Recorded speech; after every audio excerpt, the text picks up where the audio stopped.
Isang makabuluhang hakbang para sa edukasyon at kaunlaran ng komunidad ang isinagawa ng Rotary Club of Pakwak matapos ilunsad ang kanilang programang Skill Builder Hub sa Barangay Bambang.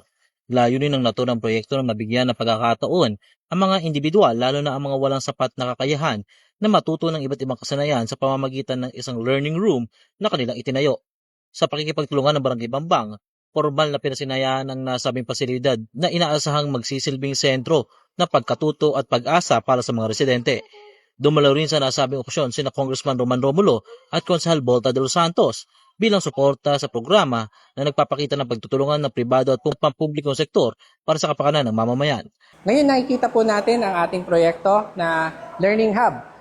Isa po itong proyekto ng Rotary na ginagawa namin every year. So bilang presidente, napili ko ang edukasyon kasi napaka-importante ng edukasyon sa atin. Lalo na may mga tao na walang means or paraan para matuto.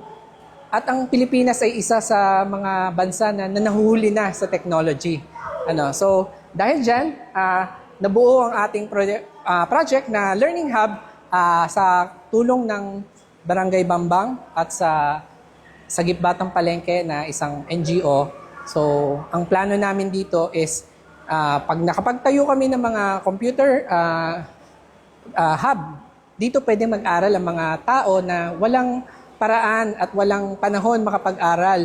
Lalo na yung mga bata na nasa palengke, mga adult, mga matatanda na ayaw nila, wala silang pera para makapag-enroll.